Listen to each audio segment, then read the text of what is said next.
Boa noite a todos.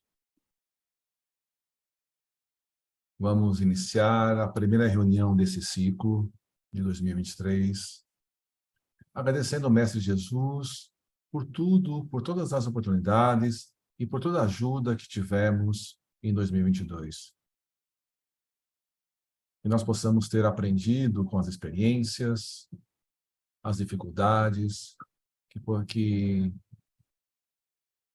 as dificuldades que a gente trabalhou para superá-las. Muito obrigado, Mestre, por tudo. E intua a cada um de nós nessa nova jornada, nesse novo ciclo. Muito obrigado, Senhor, por esta casa espírita. Obrigado, Senhor, por esse livro maravilhoso que nos instrui. Obrigado aos amigos e ilumine os nossos inimigos. Intua a todos nós, encarnados e desencarnados, nesse texto maravilhoso, que possamos compreender, modificar nossas atitudes e seguirmos em frente na nossa evolução. Obrigado por tudo, Mestre Jesus. Obrigado, anjo de guarda. Obrigado a todos. E graças ao bom Deus.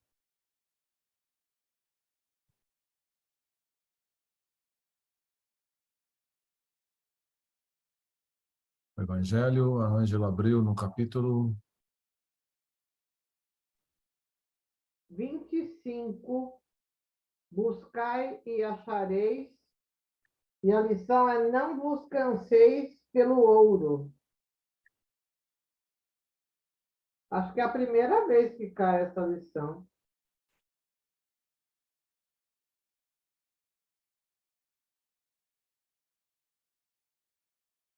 Muito bem. Sandra, você poderia ler, fazer a leitura hoje? Posso? A internet do Celso não está muito boa. Então, vamos lá. À disposição.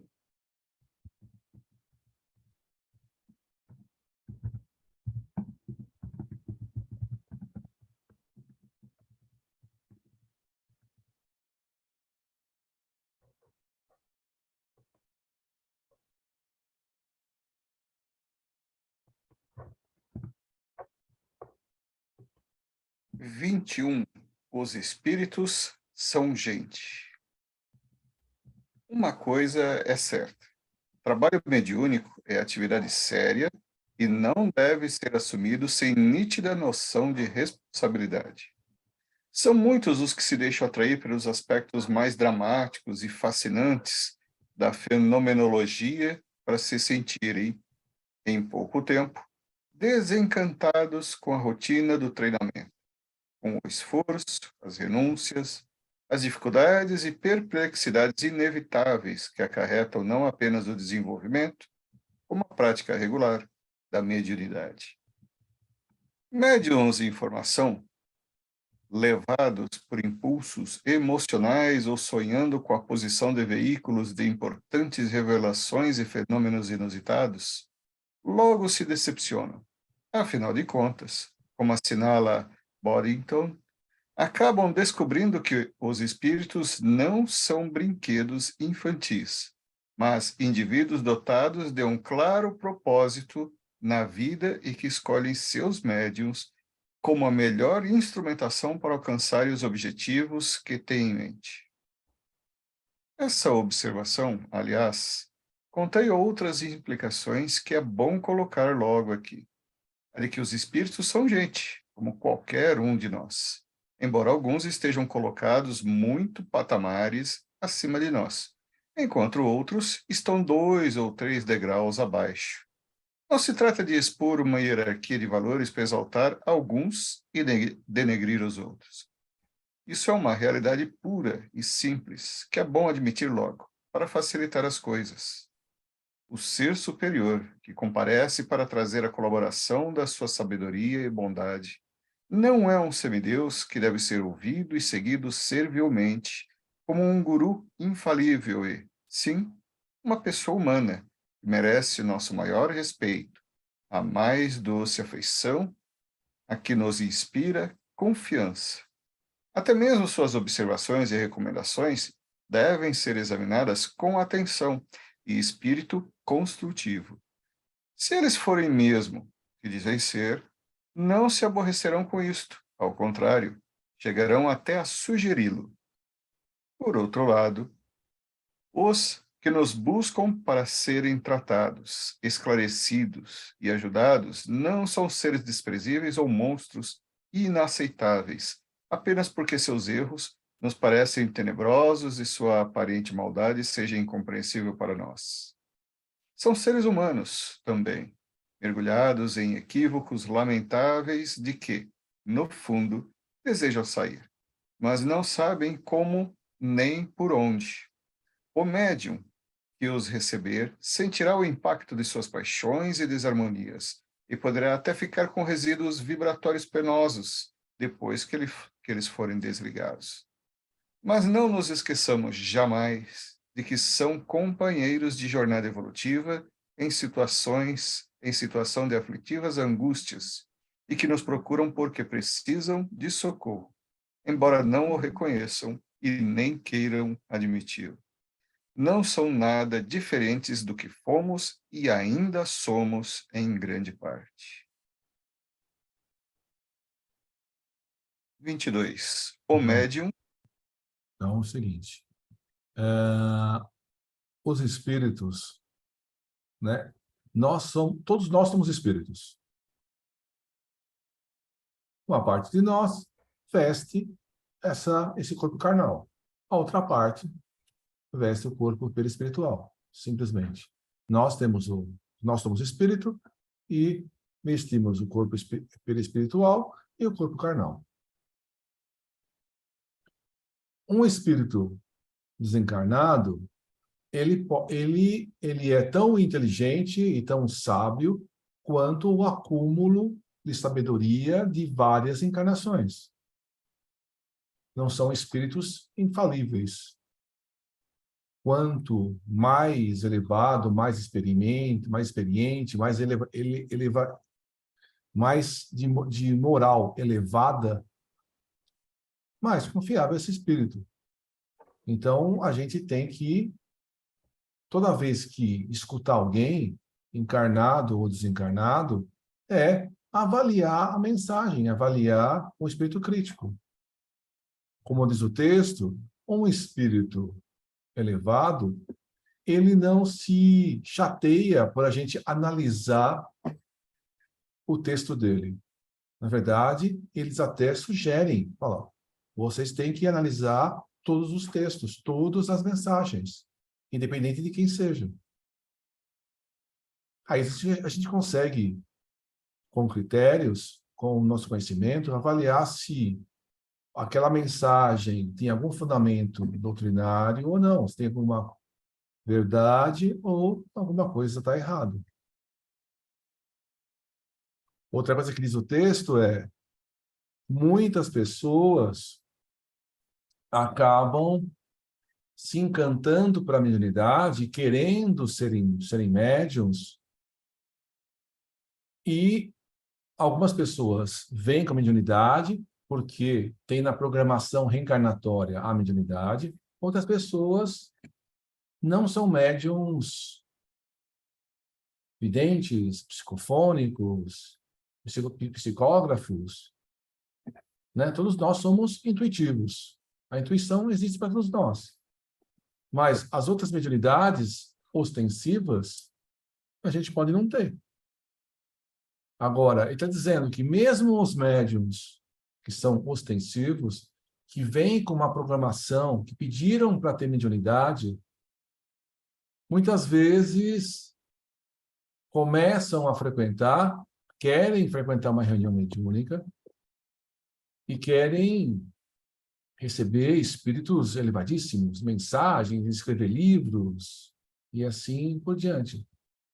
E quando as coisas, depois de pouco tempo, perde o encanto, perde aquela paixão e desiste. A gente já viu muitas vezes isso dentro da nossa própria casa. Pessoas super entusiasmadas, de repente, somem da casa. Né?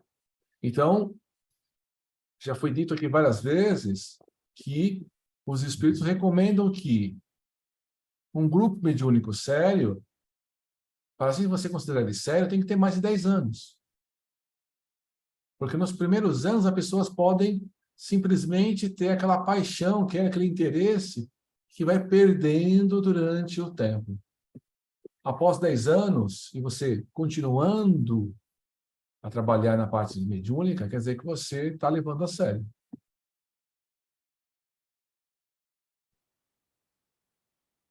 E nenhum grupo mediúnico está perfeito que não possa evoluir. Todos nós evoluímos. Por mais antigo que é o médium, ele continua evoluindo a sua mediunidade.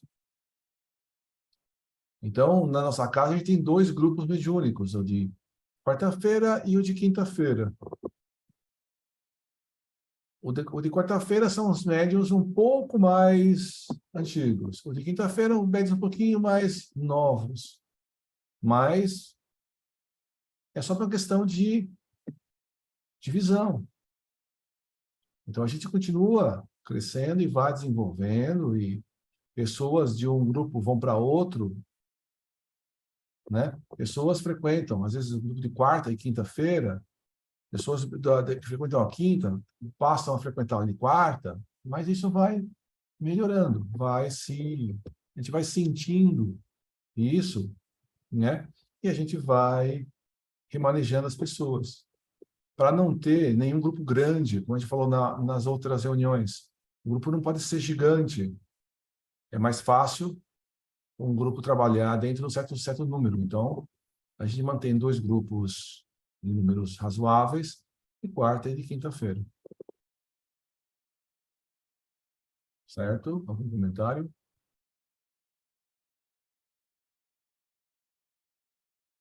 O médium. Boa noite. O médium e o grupo. Palavras finais. Para que trabalhos dessa natureza se desenrolem de maneira adequada, o médium tem de estar bem integrado no grupo, que precisa oferecer condições satisfatórias para que todos se sintam bem. O trabalho, portanto, só é bom coletivamente quando é bom em cada indivíduo componente do grupo. Este, por sua vez, terá sempre a resistência do seu elo mais fraco. Não é tão fácil, portanto, para o médium em formação encontrar o grupo dos seus sonhos, mesmo porque, na maioria das vezes, ele nem sabe ao certo quais as condições ideais para o trabalho que pretende realizar.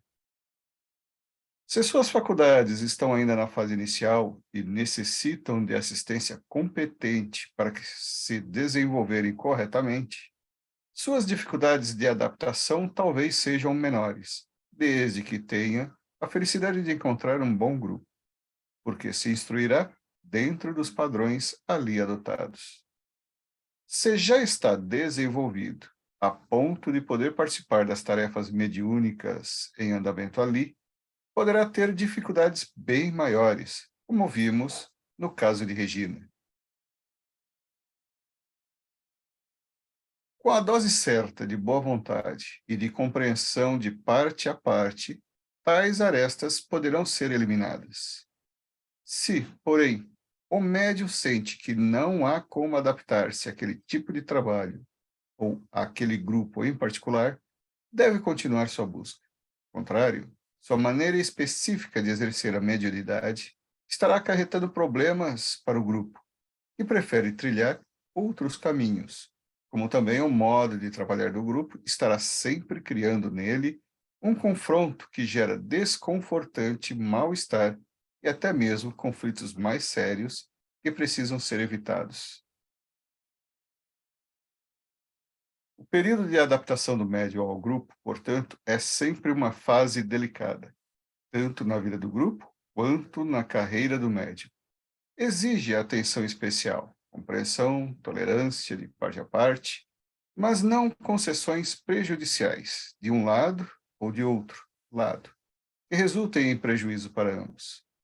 Isto quer dizer que nem o médium deve impor suas condições ao grupo, qual pretende servir, alterando drasticamente procedimentos, editando normas e condições, nem o grupo deve obrigá-lo a aceitar condições, segundo as quais se torne impraticável para ele exercer sua mediunidade de maneira satisfatória. O problema é complexo. Insistimos em dizer, porque, mesmo em tais posições de respeito mútuo, ou por causa disso, tanto o médium deve permanecer receptivo a observações destinadas a colaborar no aperfeiçoamento de suas faculdades, como no grupo deve examinar, com atenção, observações que o médium, recém-chegado, tenha a oferecer sobre o trabalho que possam resultar em aprimoramento nessa tarefa. Se cada um se fecha em sua torre de marfim e fica expedindo decretos, leis irrevogáveis e indiscutíveis, não há como se chegar a um entendimento. Sei que é difícil acolher críticas, mesmo justas, mas nós só evoluímos mudando, só melhoramos corrigindo defeitos e equívocos. Um pouco de humildade de parte a parte é a única fórmula satisfatória e fecunda. Não é nosso propósito, nesse livro, expor um plano sistemático de trabalho destinado ao desenvolvimento das faculdades mediúnicas. Já que estamos, porém, discorrendo sobre a fase inicial do exercício mediúnico, parece oportuno acrescentar alguns comentários adicionais para finalizar esse módulo do livro. O primeiro aspecto a observar é o de que o dirigente das tarefas mediúnicas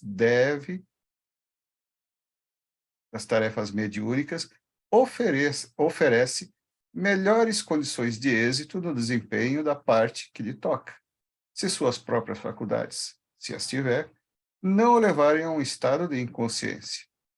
Este ponto foi discutido em obra paralela, sobre o título Diálogo com as Sombras, a qual o leitor deverá recorrer, se desejar. Encontro a mesma recomendação em Boddington, lembrando a importância de um ambiente descontraído, fraterno e sério. O competente autor inglês observa: quando os componentes são selecionados adequadamente e os seus médios funcionam bem no saudável exercício de suas faculdades, todo o grupo se sente bem. O médium se torna objeto de respeito, desenvolver uma atitude de autoconfiança que leva à eclosão de fenômenos satisfatórios. Compare-se esse tipo ideal com os dotados de vontade fraca e caprichosa, e ficará evidente por si mesmo o valor de uma sábia liderança. Do que ficou dito, é fácil concluir-se que o dirigente que nunca perde a consciência é mais adequado para presidir reuniões públicas ou semipúblicas. Idem. Cabe aqui uma observação adicional. Tanto na Inglaterra, em particular, como na Europa em geral e nos Estados Unidos, a mediunidade costuma ser exercida profissionalmente, prática que a doutrina espírita condena formal e explicitamente. São comuns, naqueles países, verdadeiros espetáculos mediúnicos para um público pagante, com as inevitáveis características de shows em que médiuns famosos se apresentam distribuindo mensagens aos espectadores. Sem dúvida, ocorrem ali identificações e são transmitidos recados autênticos. Tais fenômenos podem impressionar favoravelmente um ou outro espectador e levá-lo ao estudo mais aprofundado da questão. Mas isso não retira a exibição inequívocas características do espetáculo público de diversão, mais ou menos inconsequente. É por isso que Boddington se refere às sessões públicas. O certo, contudo, é que ele não acha conveniente entregar a direção de trabalhos mediúnicos a pessoas que também estejam sujeitas a entrar em estados inconscientes de transe. E neste ponto específico, estamos de acordo. Não, porém, em tolerar a mediunidade remunerada, convertida em atração de palco. Em vez de palco, eles preferem uma expressão eufemística, designando o local de onde fala o médium pelo nome de plataforma, o que não descaracteriza o espetáculo como exibição pública da faculdade mediúnica com fins comerciais e de exibicionismo, que a doutrina espírita rejeita.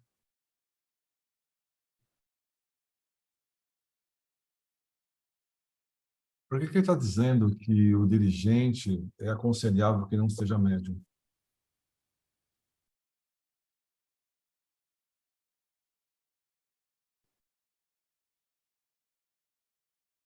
Todos nós somos médiums, todos nós temos a nossa intuição.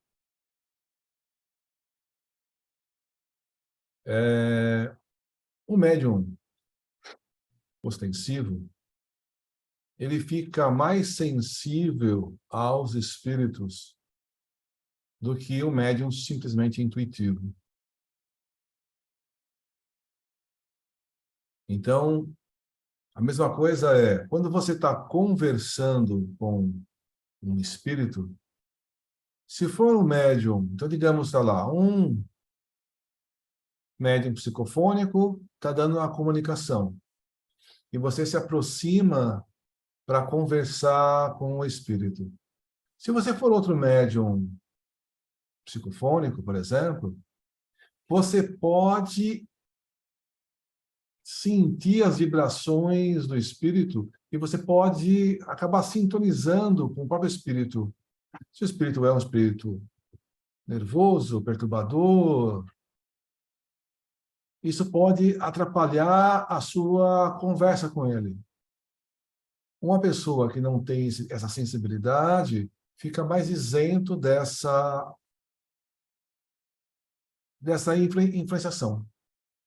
Então, a mesma coisa são os dirigentes. Logicamente que todo dirigente tem a sua intuição. E com o passar do tempo, essa intuição vai se desenvolvendo. À medida que você vai se esforçando, você vai se dedicando, a intuição vai se desenvolvendo. Mas ela não fica tão influenciável com os espíritos perturbadores como o médium mais sensível, né? Então, o médium psicofônico, o médium, por exemplo, antes de uma reunião, às vezes o espírito fica próximo da aura dele, fica acoplado à aura dele, e o médium sente o mal-estar e sente, né, essa vibração. Por isso que nas reuniões de quarta e de quinta-feira, todos nós temos que ficar mais atentos às nossas reações, à nossa sensibilidade, porque o espírito pode ficar próximo do médium, mesmo antes da reunião, e a pessoa pode sentir algum mal-estar. Eu que não tenho mediunidade de psicofonia, evidência, nada dessas coisas, né? Eu posso também passar por essa perturbação. Essa perturbação acaba sendo menor, porque a minha sensibilidade a um espírito próximo é menor. Várias vezes eu passava na casa da minha irmã, que morava aqui perto, passava, e depois que eu saía da casa, ela dizia que os espíritos tinham vindo comigo. A casa, ela tem a mediunidade dela, estava sentindo a casa meia carregada de espíritos, e quando eu falava, eu estou indo lá para o centro, ela tinha a impressão que os espíritos me acompanhavam até o centro. E nesse trajeto da casa dela até o centro, eu não sentia nada de diferente. Porque eu não tenho essa sensibilidade. Diz ela que os espíritos me acompanhavam. E eu acredito nisso mesmo, né? Que os espíritos podiam me acompanhar. Mas, graças a Deus, eu não sentia nenhum problema com isso.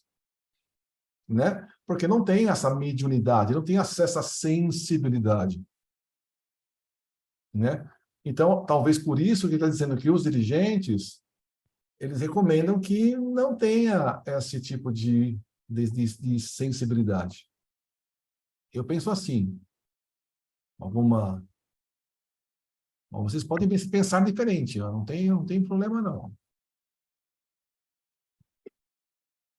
Algum comentário sobre esse trecho? Sobre médium? Vale para os dirigentes e para os dialogadores, isso aí que, né? Não é bom dialogadores também serem médiums. Só isso. Perfeito. É aquela história, né? Tem que um administrar e o outro dar vazão, né? Se os dois forem dar vazão, não vai dar certo, né? Quem é que vai ficar administrando, né?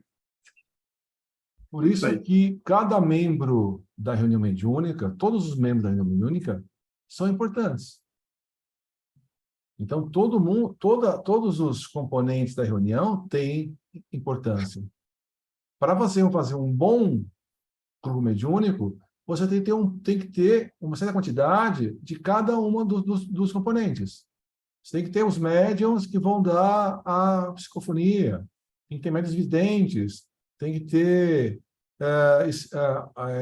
médiums que vão doar energias, tem que ter pessoas que vão conversar. Então, tem que ter um pouco de cada, para ter um equilíbrio. Se você tem só médium psicofônico,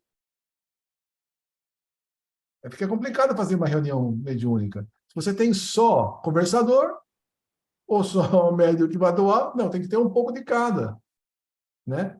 E ele está dizendo, todo mundo tem que se conhecer e tem que ter essa harmonia dentro do grupo. E ninguém se sentir melhor do que o outro. E também não querer falar, eu quero receber Francisco de Assis. Né? Por exemplo, todo dia eu vou lá falar com os meus cachorros. Aí vou lá, tal, vão dormir, fica tranquilo, dorme com Francisco de Assis e, ó, vou dormir daí eu também. Para cuidar do cachorro, nada melhor que Francisco de Assis, não é? Vamos lá, o que é concentração? Que é concentração. Ainda em conexão com o trabalho inicial do médium, convém discutir, embora sumariamente, o problema da chamada concentração. São muitos os dirigentes de trabalho mediúnicos que exigem concentração de todos os participantes do grupo. O termo, contudo, é um tanto nebuloso no seu significado nesse contexto e, portanto, dúbio em suas implicações e consequências. Quando experimentei pessoalmente o fenômeno da regressão da memória, ver a propósito o livro A Memória e o Tempo, aprendi que o trabalho de indução ficaria prejudicado ou arruinado de todo se exigisse dos sensitivos uma atitude de severa concentração. Em vez de qualquer esforço consciente destinado a obter a clássica concentração, o que se podia era exatamente uma atitude de relaxamento e descontração, deixando que o fenômeno ocorresse naturalmente, segundo sua própria dinâmica. Quanto mais o sensitivo se empenha em concentrar-se para observar a mecânica do processo e permanecer alerta para o que se passa com ele, mais difícil se torna alcançar a condição básica e indispensável para que as coisas aconteçam como desejado. Dificilmente o sensitivo terá condições de funcionar como agente dos fenômenos e instrumento deles ao mesmo tempo em que os observa como espectador. É certo que, após reconduzido ao estado normal de consciência em vigília, um exame retrospectivo de tudo quanto ocorreu suscitará lembranças e impressões mais ou menos vivas do que passou com ele.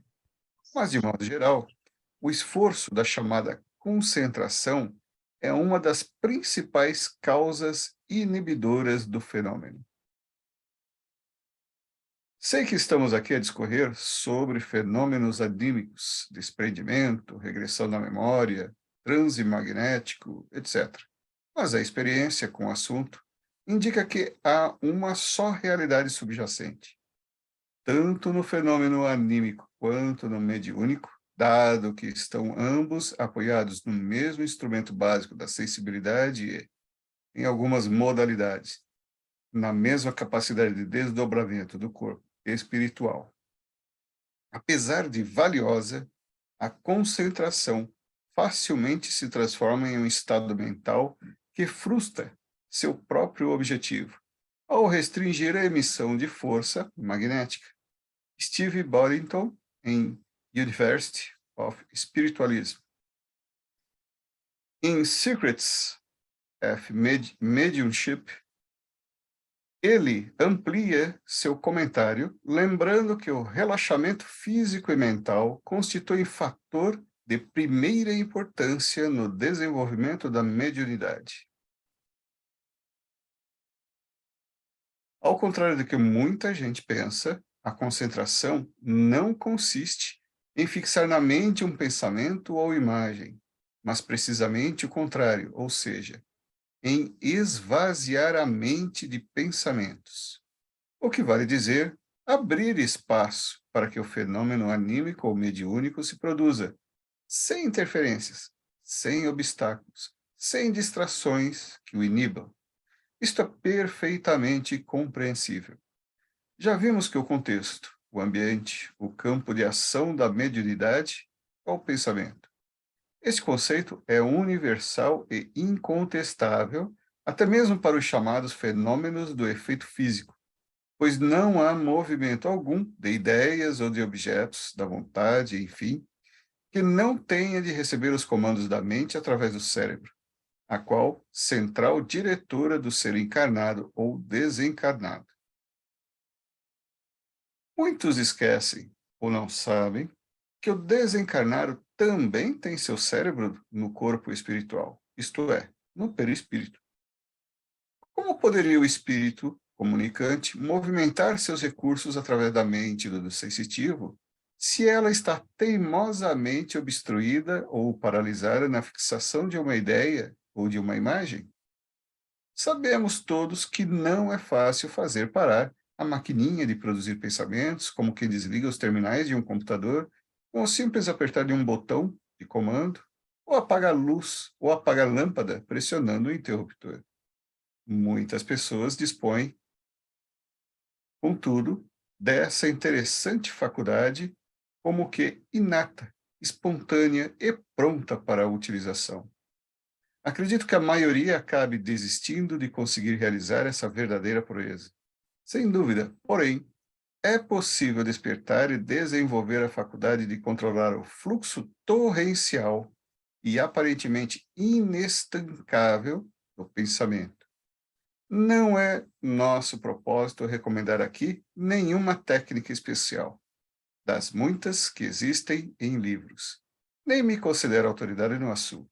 Em verdade, tenho certas desconfianças sobre técnicas que se propõem a desenvolver essa faculdade, em tantas lições, ao ponto de produzir prodígios. Não duvido de que alguns de tais prodígios sejam até viáveis, mas questiono a finalidade a que se destinam.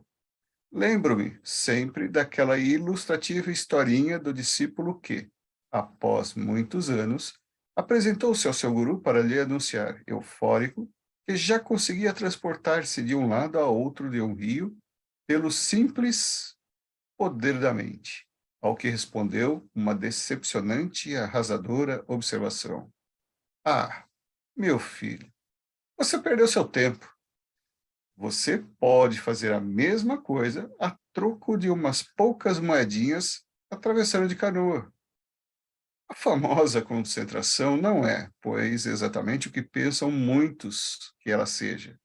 Experiências de telepatia, como lembra Boddington, falham, lamentavelmente, até que se descubra que a mensagem mental da pessoa que transmite não consegue ser acolhida pela mente receptora sempre que esta esteja ocupada por um pensamento, qualquer que seja ele. Concentrar-se não é, pois, agarrar-se tenazmente a uma ideia ou imagem, mesmo porque também a imagem é um pensamento visualizado, como que objetivado, ainda que sem a participação dos órgãos normais da visão. Quando a emissão dos pensamentos alheios nos alcança, eles se misturam sutilmente aos nossos, a ponto de nem sempre conseguirmos distinguir uns dos outros. Sabendo disso, é que os espíritos conseguem nos influenciar, seja com pensamentos positivos e construtivos, seja com ideias negativas. Só com alguma experiência e acurado senso analítico, podemos identificar ideias alheias na correnteza normal dos nossos pensamentos. Mas isso já é outro problema e fica para discussão mais adiante neste livro. O que importa aqui é entender bem o que é de fato concentração. Vemos, pelo que fica exposto, que se concentrar é estancar a torrente de pensamento próprio, a fim de que o alheio possa ser recebido. É, portanto, criar espaço para receber as ideias alheias, ou, claro, nossas próprias, guardadas no inconsciente, onde está a memória de todas as vidas passadas. Novamente recomendo a leitura de A Memória e o Tempo, onde o assunto foi examinado com mais vagar. Se as ideias que o médium acolhe são suas mesmas, o fenômeno é anímico. Se são alheias, ele é mediúnico. E sobre isso temos algo a dizer no próprio módulo desse livro. Utilizamos acima a palavra ideias, mas é certo que também poderíamos ter acrescentado imagens, porque não apenas os espíritos manifestantes se utilizam da mente do médium para vestir seus pensamentos com palavras do vocabulário do médium, como podem também suscitar imagens e cenas inteiras ou narrativas mais ou menos longas, como se um filme cinematográfico estivesse sendo exibido na intimidade do sensitivo. Os fenômenos anímicos, isto é, emergidos das memórias do próprio médium, pensamentos e imagens são sacados do inconsciente dele. Em ambas as situações, o consciente do sensitivo tende a estar desocupado, tende a oferecer espaço mental para que os fenômenos ocorram. Este aspecto é de tão grande importância na dinâmica do fenômeno mediúnico que Boddington é de opinião que aí está a causa secreta do fracasso de todas as formas de mediunidade. Opinião essa de que partilhamos, pois é também nossa experiência pessoal. O médium precisa aprender a controlar tanto sua atividade consciente quanto a inconsciente. Há um sutil interrelacionamento entre esses dois aspectos da mente. Como procurei expor em A Memória e o Tempo, propus, neste livro, o conceito de que o consciente é apenas um dispositivo de passagem, num sentido e no outro, ou seja, tanto do subconsciente e do inconsciente para fora, como de fora para dentro. A terminologia inglesa eletrônica dispõe das palavras adequadas input e output, entrada e saída. O que por aí transita fica depositado em dois arquivos especiais. O subconsciente, onde se encontra um material de uso corrente que pode ser evocado com relativa facilidade. Outro, o inconsciente, espécie de arquivo morto, de acesso mais difícil, mas não impossível. O subconsciente retém as lembranças da vida presente e, por isso, é de acesso mais fácil. O inconsciente é o vastíssimo armazém das memórias passadas, desde que começou a funcionar em nós o dispositivo da consciência, que nos identifica como um ser à parte, distinto do mundo em que vivemos e das demais formas de vida nele existentes. Não sei se Boddington concordaria com esse esquema. É certo, porém, que ele acha que o grande segredo da mediunidade é saber controlar a atividade subconsciente, tanto quanto a consciente. Até que o médium consiga isso, acha ele impraticável a produção de mensagens convincentes que possam ser consideradas como de mentes alheias e não da sua própria.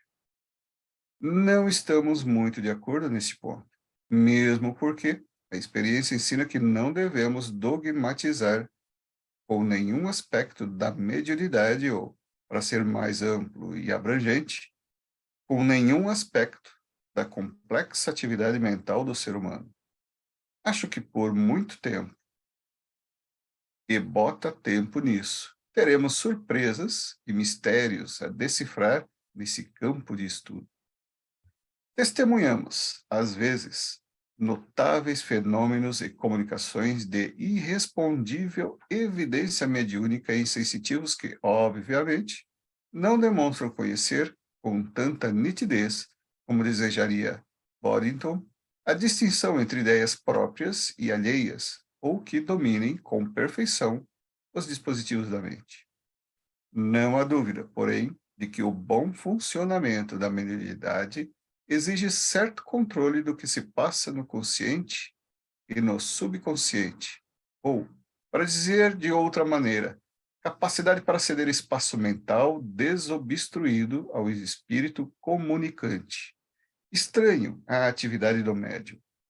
Isto não quer dizer que o médium capaz de realizar essa operação íntima domine toda a sua atividade mental, como sugere Boddington, e, sim, que consiga deixar fluir por seus condutos mentais o pensamento alheio, como que se pondo à margem para deixar o outro passar.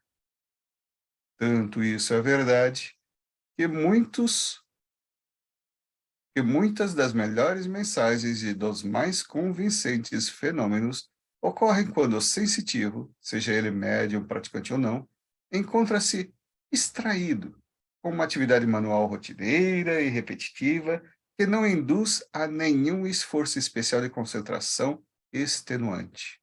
Alguns dos melhores insights me ocorrem, por exemplo, pela manhã, enquanto me barbeio. É a típica atividade automatizada que libera a mente para um trabalho próprio ou alheio dos mais interessantes. Ideias que provavelmente foram discutidas, pensadas ou implantadas durante o sono fisiológico emergem naqueles momentos de relaxamento, precisamente quando a atividade consciente está reduzida ao mínimo possível, quase ao nível zero. Ocupada apenas em tarefas rotineiras, em movimentos e cuidados automatizadas, cedendo espaço mental para pensamentos e ideias do subconsciente ou do inconsciente. Em uma de tais ocasiões, fui surpreendido com uma expressão desconhecida que somente depois de atenta pesquisa descobri que provinha da língua alemã, que desconheço, e que tinha estreita conexão com certas questões que então compareciam, com certa frequência, à minha mente, nas horas de meditação.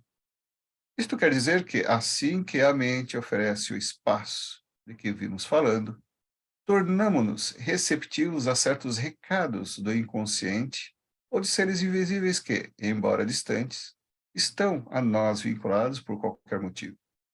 É essa também a razão pela qual fenômenos de evidência, clareaudiência ou intuição ocorrem a tantas pessoas, mesmo que não sejam médiuns praticantes, no estado crepuscular, entre a vigília e o sono, nos momentos que antecedem ao mergulho no sono comum ou na volta, quando a pessoa ainda sonolenta não despertou de todo. O que nos leva a outra especulação, a de que esse estado de esvaziamento da mente pode ser também resultante de um desdobramento, ou seja, de um afastamento maior ou menor do perispírito em relação ao corpo físico, pois, como o corpo físico... Peraí, me perdi. Põe a setinha aí onde que a gente estava. Me perdi. Pois, como sabemos, a consciência vai com o espírito, em vez de ficar no corpo físico. Como também a dor física, que desaparece enquanto estamos desprendidos do corpo, seja pelo sono fisiológico, seja pela hipnose ou pela anestesia. São hoje muito bem documentados tais fenômenos, não apenas na literatura espírita, mas também na observação científica, especialmente pelos médicos, nos casos de morte aparentemente com retomada da vida no corpo. Como também vimos em A Memória e o Tempo, o dispositivo da consciência, durante o processo do desdobramento, permanece no corpo físico por alguns momentos, de onde a pessoa contempla seu próprio fantasma desdobrado. Em seguida, fica como que dividida entre corpo físico e corpo espiritual para, finalmente, emigrar para este último.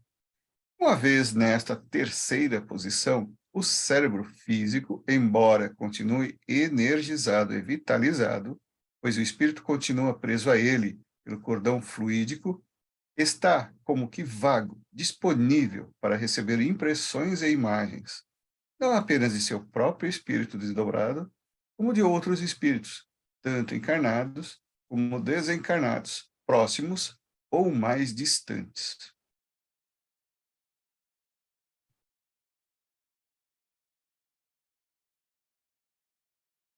Todo esse procedimento ocorre em estado de relaxamento, de descontração,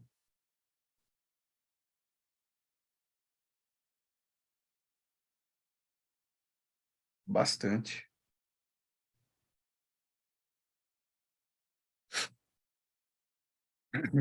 Continua? Só um momentinho para a gente continuar aí. Porque Ele tá falando aí muitas coisas, né? Por exemplo, a mediunidade. Tá falando da concentração. Para você... Então, digamos que você está conversando com uma outra pessoa. Para você dizer que você está concentrada na conversa, você tem que estar com a mente aberta para o que a outra pessoa está falando. Se você está pensando em um monte de coisas, um monte de preocupações, e está com um monte de outras coisas, você não escuta o que a pessoa fala. Então, você tem que estar com a mente concentrada em absorver novas coisas. Então, por exemplo, às vezes a gente está conversando com alguém e a nossa mente está voando em outras coisas, e a pessoa fala, a gente não escuta nada. Ou seja, não absorve nada do que a pessoa falou. Então, às vezes, você está falando, responde, né? Como, né? Tá lá, a Sônia tá lá falando com os filhos dela, tal, dizer que lá, aí mãe, posso ir na piscina? Ah, tá, posso pular de avião? Posso sacar o dinheiro do banco? Ela está lá concentrada nas coisas dela e nem está prestando atenção no que a pessoa está falando. Eu estou dando a Sônia como exemplo, tá? Mas não tem nada a ver com a Sônia. A Sônia é focada, ela absorve sempre os conhecimentos dos outros aí. Né, Sônia? Isso tem a ver com cada um de nós. Então, a gente está lá conversando, a gente não focar, não concentrar, não deixar a mente vazia para absorver, a gente não capta. A mesma coisa é na mediunidade. Na mediunidade, a gente precisa estar com a mente livre para receber a mensagem de um outro espírito.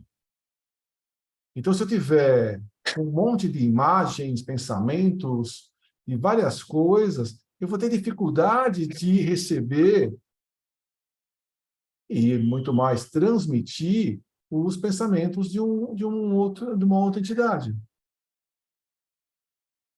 Então, por isso que ele fala da concentração, tem a ver com você deixar a mente tranquila. Então,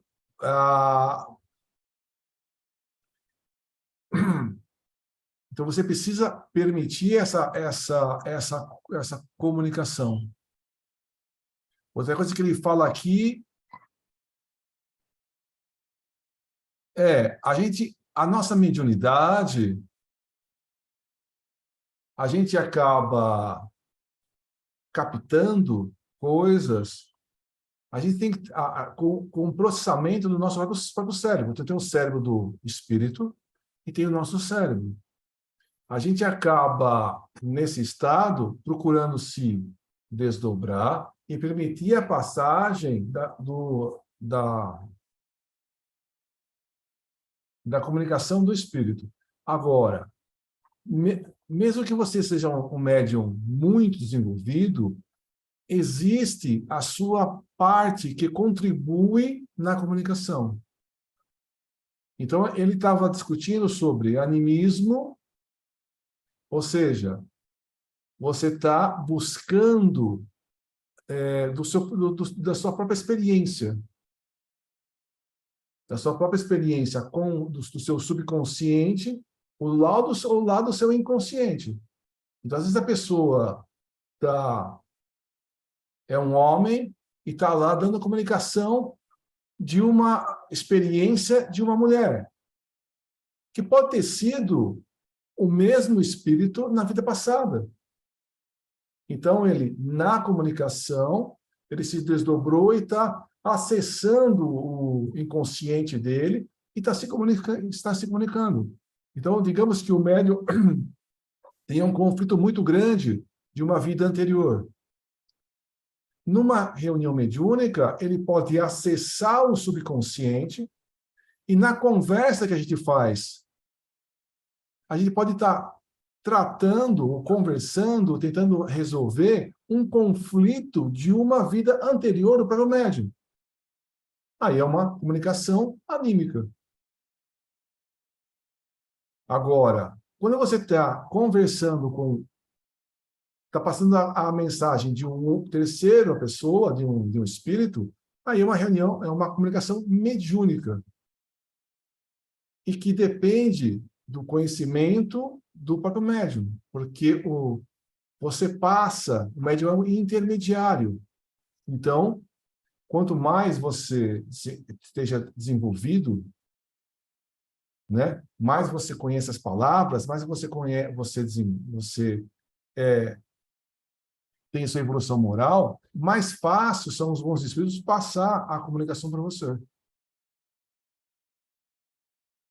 Outra coisa que ele fala aqui é da morte, né? Muita gente tem a experiência de quase morte, a pessoa morre e depois volta. O Divaldo, por exemplo, passou por isso, né? Ele estava lá, tendo um ataque cardíaco, então ele estava lá e durante algum tempo o corpo dele morreu. Aí, nesse momento, ele está lá conversando com a mãe dele. Aí ele vê a mãe e ele pergunta: mãe, eu morri? Ainda não. Mas o que acontece? Não, eles estão discutindo se você vai morrer ou não. Aí ele fala: mãe, vai lá e pede para ficar. Então, nesse momento de morte, ele conversa com a mãe e nesse estado de desdobramento. E muitas pessoas, nesse momento de morte física, às vezes 1 minuto, 30 segundos, 2 minutos, a pessoa vê o próprio corpo e relata comunicações que ele teve durante esse estágio onde o corpo estava morto. Por isso que muitos cientistas, devido às experiências de quase morte, eles acreditam que existe um estado de consciência extra-corpo. Porque como é que a pessoa consegue gravar, observar uma cena, observar um diálogo, se o corpo físico está naquele instante sem atividade?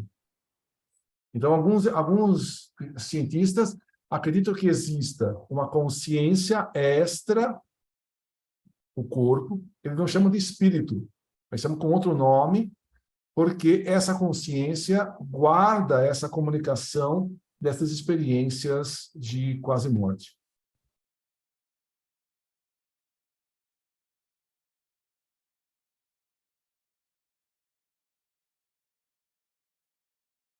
Vou fazer uma pergunta técnica. Eu já fiz, mas vou fazer de novo. Qual é o limite entre o relaxamento e o sono?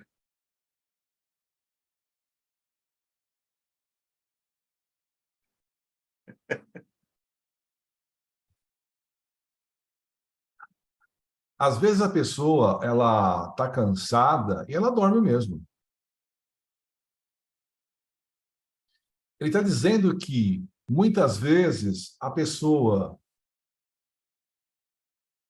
ela relaxa, ela se desdobra, e nesse desdobramento, ela vê imagens, ela vê outras coisas, ela vai para outros lugares e volta e transmite essa mensagem. Então, muitas vezes, nesse desdobramento, muitas pessoas conseguem fazer esse desdobramento. Se desdobra, aí às vezes vai para algum local e volta. Uma vez eu estava aqui na nossa reunião no lar, anos atrás, e uma amiga do meu pai pediu para ajuda, para rezar por ela tal. Então, meu pai falou, vamos focar na senhora lá tal, que vocês conhecem. Aí a gente foi, focou e, né, desejando boas vibrações para essa senhora, e ok, no papá, e depois a gente encerrou. Aí o meu pai perguntou para cada um de nós o que a gente tinha sentido, observado. E o meu irmão, ele falou, ó, eu vi tal pessoa em tal lugar, estava sentada no sofá, não sei o quê, para o papai, e relatou como estava na casa dessa senhora. Ou seja, ele se desdobrou, foi até a casa dessa senhora que a gente estava pedindo ajuda, aí estava lá e viu o que estava acontecendo e voltou. E o meu pai, que tinha também essa faculdade, falou, ele confirmou. Tudo que o meu irmão viu, o meu pai também viu.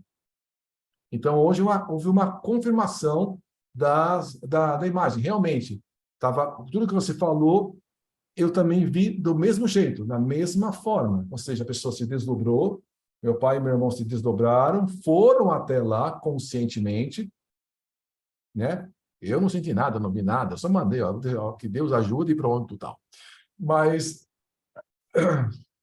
os dois conseguiram visualizar o que estava acontecendo na casa dessa senhora.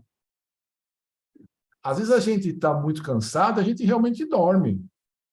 Agora ele está dizendo aqui, mesmo dormindo, quando você vai tá quase dormindo, ou quando você acorda quase acordando, às vezes vocês têm algumas imagens, umas premonições, algumas comunicações.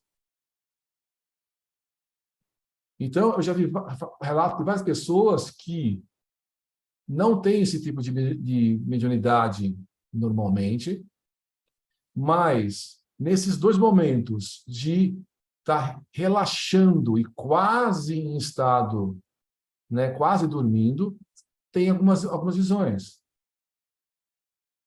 Ou o contrário, a pessoa está lá em momento de acordar, ainda não acordou totalmente, e a pessoa também lembra de algumas coisas e vê algumas coisas.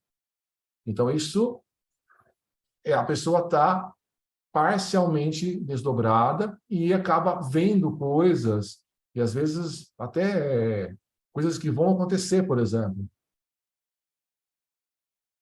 E a pessoa não tem normalmente essa mediunidade, mas nesses dois estados ela tem. Não sei se ajudei o Sandro, só compliquei a vida dele.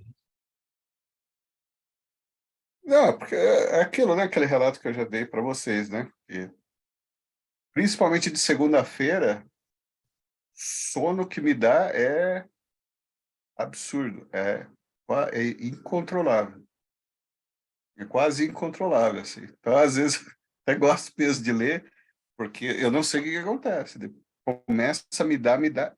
Quando para, acabou. Aí eu não tenho mais sono. Eu falo, pô, sacanagem. E eu tenho muito disso que você estava comentando. Quando eu estou mergulhando, quando está mergulhando, veio um verdadeiro saraivada, um show assim, de imagens e de pensamentos. Eu nunca nem pensei assim, nem como se fosse realmente troca de rádio, né? Vai procurar aquela sintonia. Mas eu não consigo lembrar de nenhum deles depois. Não consigo lembrar. Não lembro. Mas essa impressão assim, eu tenho nítida sempre. Toda vez quando eu estou para dormir ou alguma coisa, dá aquela enxurrada. Pensamentos dos, nossa, coisas assim, das coisas mais variadas que não fazem nenhuma parte da minha realidade, né? Aqui e tal. Mas depois passa. Eu não consigo lembrar, não.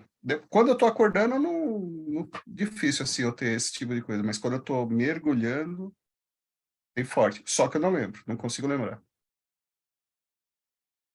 Diga, Milton. Eu iria só confirmar o que o Sandro fala, porque eu também sinto muito sono. E eu fiz curso com o Wagner Borges por uns 8 anos ou mais. E todo mundo saía do corpo e relatava para onde iam, voltava e, olha, explicava tudo. E eu dormia. Então, tem a ver, acho eu, um pouco do cansaço do dia, porque eu ficava trabalhando em processos o dia inteiro, saía do fora. E quando chegava à noite e ia fazer o curso, eu estava morto de cansaço. Então, eu tentava, de todo modo, fazer o relaxamento e começar a sentir a saída do corpo, pum, eu apagava. É complexo isso. Eu até hoje já tem mais de 20 anos, 20 e poucos anos dos cursos e eu não consigo até hoje dominar. Eu já entro para sono REM, para esses outros sonos, né? Esses outros estados da vigília para os outros estados. É muito É. complexo. Mas, Milton, depois que passa assim, por exemplo, você está aqui agora, altera o seu estado de sono. O seu estado de sono, por exemplo, acabou aqui a nossa sessão. Você volta ao normal? Ou você continua com... Não, é exatamente o que você falou. Enquanto estão no procedimento, todos ou grande parte está conseguindo sair do corpo e tal, o sono é intenso. Terminou, pronto, termina o sono. Então, eu não Então, comigo é sei assim se também. isso... eu, por exemplo, não consigo me ver saindo do corpo. Às vezes que eu vejo, eu já estou no local. A Cleide, a minha esposa, não. Ela, muito antes de eu me encontrar com ela, de eu a conhecê-la, e ela não sabia nada sobre espiritualidade, ela sai do corpo e se vê saindo, do mesmo jeito que consta dos livros do Wagner Borges. Ela se vê saindo, vê o corpo estático embaixo, e aí ela vai voando, ela voa por um lado, voa por outro, encontra outro. É muito interessante. Eu acho que cada um tem um estilo mesmo. É uma forma não só da mediunidade, mas da sensibilidade da pessoa. Tá certo, perfeito. A gente tem que observar como está acontecendo as coisas, né? A gente não pode dizer que é simplesmente o sono ou simplesmente o desdobramento. A gente tem que ficar atento, né? E ver, para poder diferenciar esse tipo de coisa, né? Para ver o que está realmente acontecendo, né? Então, a gente tem que acompanhar e tentar entender por que está acontecendo, por que não está, se é cansaço, se é um desdobramento. Aí cada um tem que procurar monitorar isso aí. Vamos terminar esse tópico. Vamos lá. Todo esse procedimento ocorre em estado de relaxamento, de descontração, de repouso, durante a qual a realidade física externa fica como que isolada da realidade interna, espiritual, mental.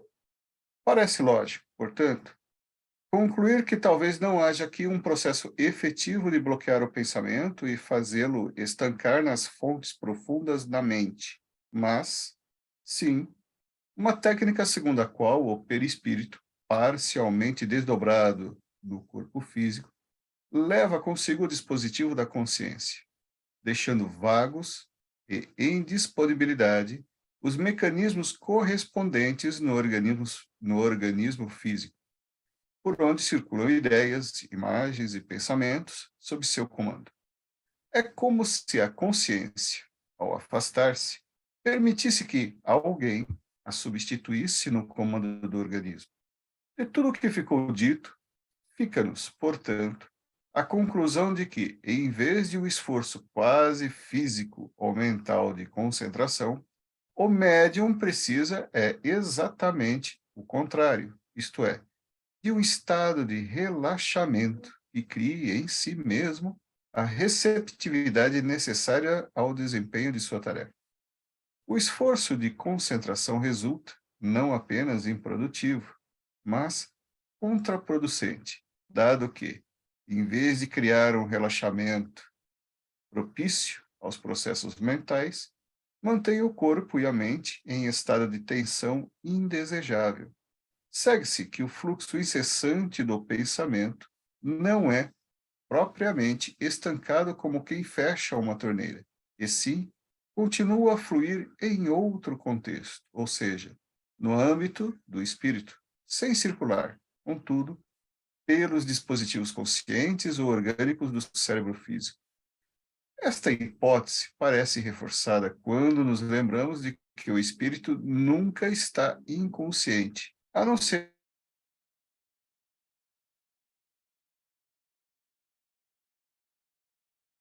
isso, evidente demonstração no mecanismo da chamada mediunidade sonambúlica ou inconsciente, na Sandro qual, pulou uma parte aí, a sua internet deu uma pausa. opa, onde Volta que aqui, está? ó, esta hipótese. Esta hipótese parece reforçada quando nos lembramos de que o espírito nunca está inconsciente, a não ser em caso de alienação mental, que, por mais que dure, é sempre temporário. Temos disso evidente demonstração no mecanismo da chamada mediunidade sonambúlica ou inconsciente, na qual o médium como que entrega seu corpo físico ao espírito manifestante, permanecendo consciente ao seu lado, e até exercendo, quando bem treinado, certo controle para que o espírito, se turbulento, não provoque tumultos indesejáveis. Mesmo os médiuns que mantêm no corpo certo grau de consciência, ela pode estar distribuída entre o corpo físico e o espiritual. Acompanham a manifestação que se realiza por intermédio de seus corpos físicos, assistem aos gestos, ouvem a voz, mas não conseguem interferir para que os seus pensamentos se reproduzam, e não os do manifestante.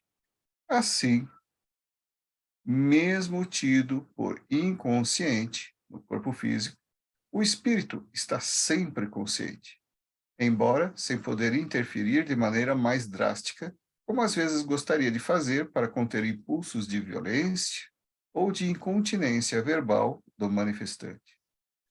Ao discorrer sobre fenômenos de alucinação, Boddington volta a lembrar que a concentração, de maneira pela qual muitos a entendem, deve ser evitada e não desejada. Acha ele, e como ficou dito há pouco, essa também é a minha experiência, que a pressão e a tensão da chamada concentração devem ser excluídas ou neutralizadas, precisamente para não criarem dificuldades ao exercício das faculdades de que precisamos, livres de distorções e deformações alucinatórias. É preferível e desejável no desempenho do trabalho mediúnico a tranquila espera em estado de relaxamento e descontração. Tanto o desenvolvimento da mediunidade, portanto, quanto sua utilização regular, devem ser regidos pelo princípio da espontaneidade, sem forçar nada, seja para produzir, seja para desenvolver faculdade. Peraí, me perdi aqui. Seja para desenvolver faculdades mediúnicas a qualquer preço, seja para produzir fenômenos de qualquer maneira. De tais esforços podem resultar não apenas fenômenos alucinatórios ou fantasiosos, mas também exaustão física e mental indesejáveis. Por outro lado, quanto mais a consciência do médium interferir com o fluxo normal das suas faculdades e dos fenômenos que por seu intermédio se produzem, menos satisfatório será o resultado de seus esforços e, em consequência, de seu trabalho. Não se trata aqui de sufocar, reduzir ou extinguir as manifestações próprias da consciência, mas de redirecioná-las, de forma que, no momento oportuno, o pensamento do médium ceda, sua vez, ao pensamento dos que desejam se manifestar por seu intermédio. Claro que tudo isto diz respeito, basicamente, ao fenômeno da incorporação, como ainda veremos mais adiante, uma vez que, no exercício da mediunidade psicográfica, as coisas se passam, em certas modalidades, de maneira diversa.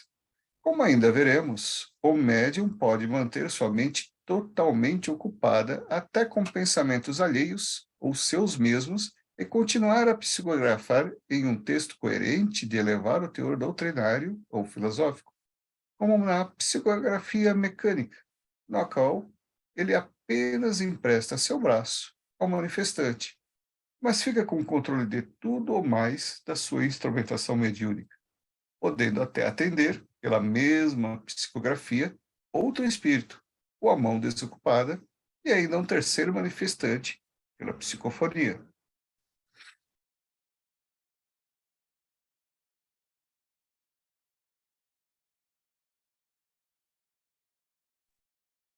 Esse livro aí é nota 10, viu?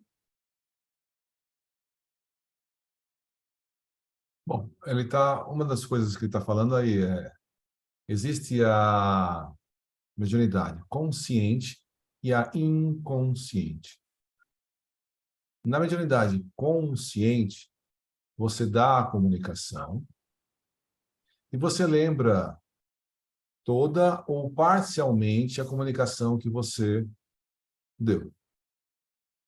Essa é a mediunidade consciente. Então, o Espírito fala por você, fala através de você, e você lembra da mensagem, mesmo que parcialmente. Na mediunidade inconsciente, há um desdobramento maior, por exemplo, no sonambulismo, e o médium não se recorda de nada da comunicação, mas ele está consciente como espírito. Então, a mediunidade é classificada como inconsciente porque ele, quando retoma todas as faculdades dele, ele não se recorda da comunicação. Então, a mediunidade do Zé Antônio é inconsciente. A do João é inconsciente. São mediunidades que eles, voltando, eles não se lembram da comunicação. Mas as mediunidades inconscientes, como no sonambulismo, o espírito continua consciente. Então, o espírito não se recorda, mas ele prestou atenção em tudo que está acontecendo. Então, ele está dizendo que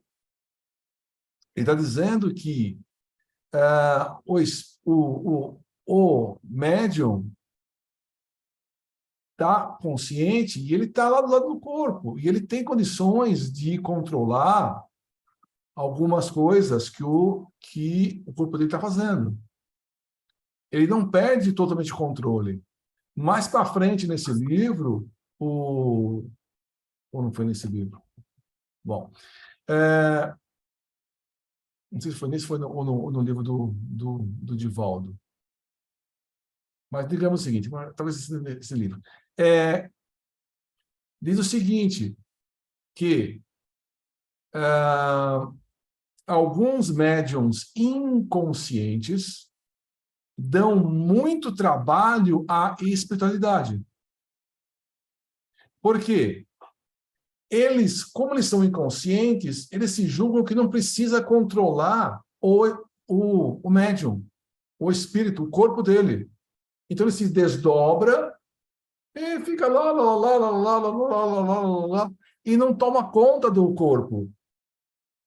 Então, para o corpo dele não sair correndo, não fazer barbaridades, o mundo espiritual tem um trabalho danado para controlar a mediunidade que ele devia controlar. Isso é dito não por mim, dito nos livros. Eu acho que é nesse livro mesmo ou no livro do Divaldo, não lembro qual dos livros que é falado. Mas ele fala exatamente isso, que o médium vai lá, eu sou inconsciente. Então ele abandona o corpo, que está errado. Então, mesmo sendo inconsciente, você tem consciência total do que está acontecendo, mas não se lembra depois. Outra coisa que ele fala aí, e repete, é que você tem que deixar a mente relaxada para captar e não interferir na comunicação. Eu já falei aqui várias vezes daquela experiência do Divaldo, quando ele psicografa um romance. Que ele faz a psicografia e depois que ele psicografa um capítulo, ele lê o capítulo. E ele lê aquele romance e fica torcendo por um dos personagens. Tomara que fulano se case com ciclano, tomara que isso, blá, blá, blá, blá. Ele vai lá e ele vai lá torcendo. Aí o médium, o espírito fala: Divaldo, você está atrapalhando a minha comunicação. Estou tendo dificuldade de escrever o livro por você, porque você está com a mente cheia de ideias, torcendo pelos personagens. Ou seja, ele estava lá com a mente ocupada com o fulano, ciclano desse livro e teve dificuldade. Aí o Espírito falou para ele: a partir de hoje, eu vou ditar os capítulos fora de ordem. E só depois que eu ditar todo o livro, eu falo: esse aqui é o capítulo 5, esse aqui é o capítulo 6, esse é o 7, esse é o 8, para você não interferir mais na minha história. Então, é um exemplo que o Divaldo deu da experiência dele. Isso pode acontecer com cada um de nós.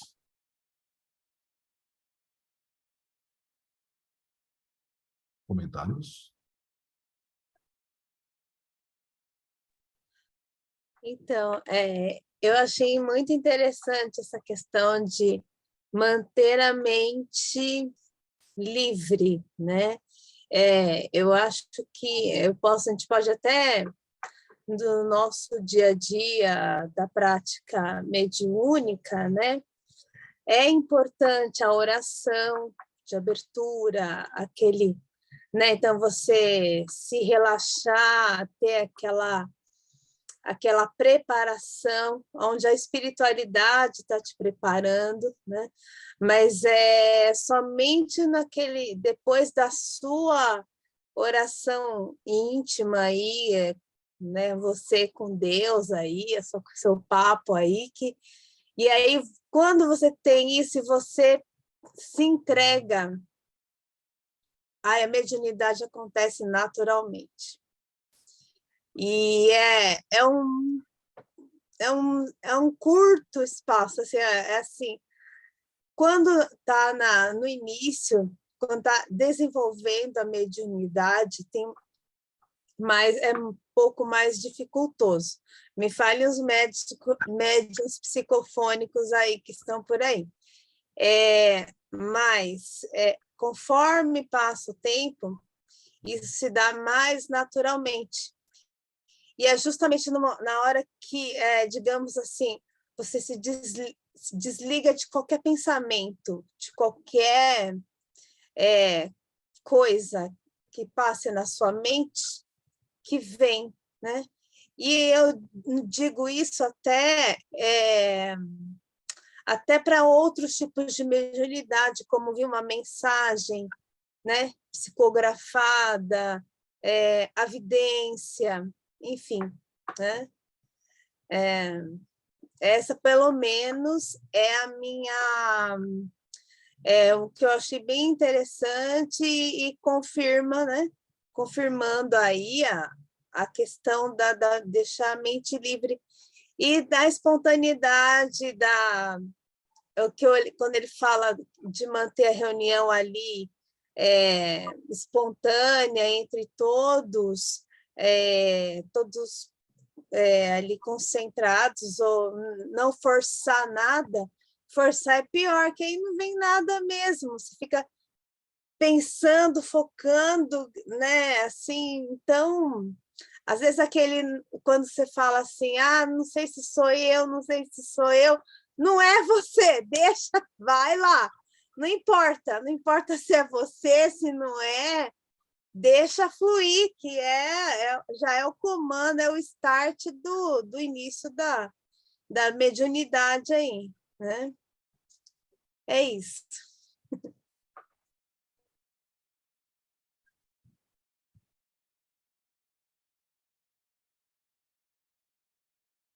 É meio complicada essa história, né?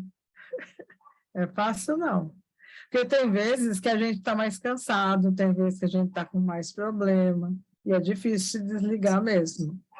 Mas muitas vezes acontece assim, eu penso, hoje acho que eu não vou receber. Estou sentindo nada, nada.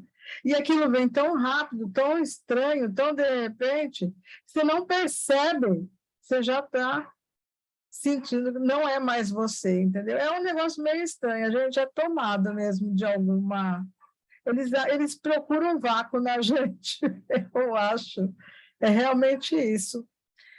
Mas quanto a lembrar também é difícil, porque a gente lembra da ideia, mas de todas as palavras, do que foi dito, difícil.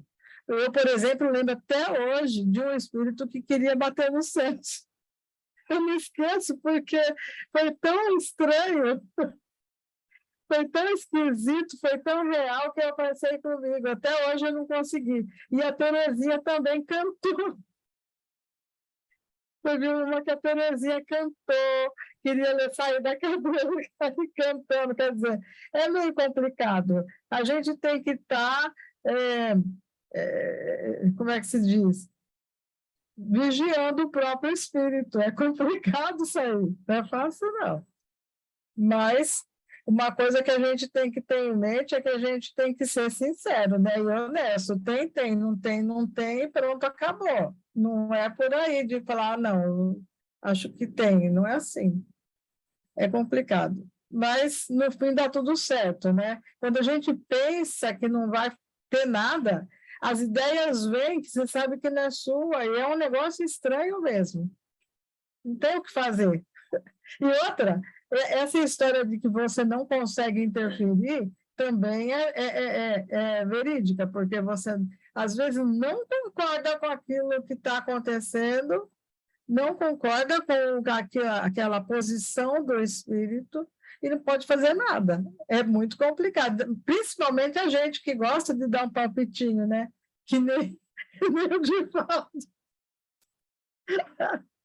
É porque a gente, às vezes, não vai contra aquilo que a gente entende ou acha certo, então é meio complicado. Outra coisa que é verdade também fica entre o espírito e o corpo físico da gente, porque o nosso corpo sente o que o espírito está sentindo. Isso também é verdade. Você fica com aquela agonia, com aquele problema todo do espírito, às vezes até frio que a gente... Bom, eu já sinto frio, meio... Mas eu sinto muito frio do espírito. Fome é um negócio estranho, fome. É muito esquisito, é uma coisa que não é sua. Depois que ele sai, que ele é desligado, você já não sente mais nada. Ou, às vezes, fica com alguma lembrança, que logo, logo sai. É bem assim mesmo. Mas isso é verdade, o nosso corpo participa, sim, de uma forma bem intensa. Talvez um mais, outro menos, né? Mas existe isso mesmo. É assim mesmo. Mas a gente sobrevive. Muitas vezes eu penso que vou ficar com aquela sensação, né? Mas depois some. Mas por isso é de bom tom e muito bom que aconteça quando termina uma comunicação aflitiva ou assim mais difícil, que o médium que está atendendo dê um passe, porque realmente, às vezes, há essa necessidade de reposição para que o corpo receba uma energia, né? Uma dose energética mais efetiva, para que a gente volte mais rápido, se sinta um pouco melhor. Isso também é verdade, a gente sente a ajuda chegando, tá bom? Muito bem. Quem gostaria de fazer a prece de encerramento?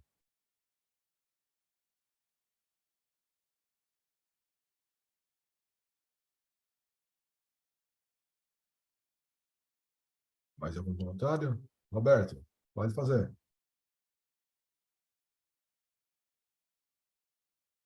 Então, abra o microfone, Roberto, e pode começar.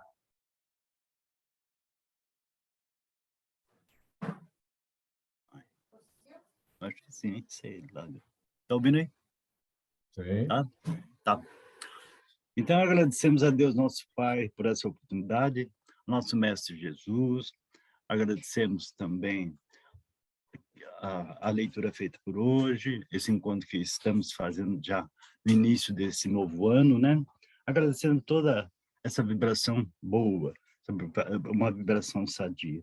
Assim, nós vamos terminando esse encontro no dia de hoje, dizendo: Pai nosso que estás no céu, santificado seja o vosso nome, venha a nós o vosso reino, seja feita a vossa vontade, assim na terra como nos céus. O pão nosso de cada dia nos dai hoje, perdoai as nossas dívidas, assim como nós perdoamos aos nossos devedores, e não nos deixeis cair em tentação, mas livrai-nos de todo mal, e que assim seja. Ô, Lourenço, eu acompanhei a leitura, até agora esse livro é correto, né? Então, mas é isso mesmo que acontece. Tudo que foi lido está tudo dentro mesmo dos acontecimentos de 40 anos de espiritismo ali, a gente prestando muita atenção, né? Agora, esse sono que o Sandro falou, é verdade que eu também tenho esse sono, é um sono insuportável, sabe? Você tem que disfarçar, você tem que levantar, você tem que tomar água, você tem que sentar de novo, é horrível. Agora, de vez em quando dá aquela desdobrada, mas é rápida, é uma desdobrada rápida e volta logo também, né? Então, então tá tudo corretinho. Posso falar evidência? Sim. Sim. Um espírito colocou uma rosa branca dentro de um vaso pequeno, de uma mesinha pequena, também redonda, só que ela era uma fonte de energia enorme, né? E o gozado que se juntaram a nós, 3 a 4 bairros, né? Só que lá era tudo preto e branco, sabe? Todas as cores eram preto e branca, não tinha cor nenhuma, era preto e branco. E isso foi do começo ao fim, esses bairros atentos aos nossos assuntos, né? E até terminar foi assim. Também tinha uma energia vindo do céu, daquela parte mais escura, mais profunda, né, do infinito.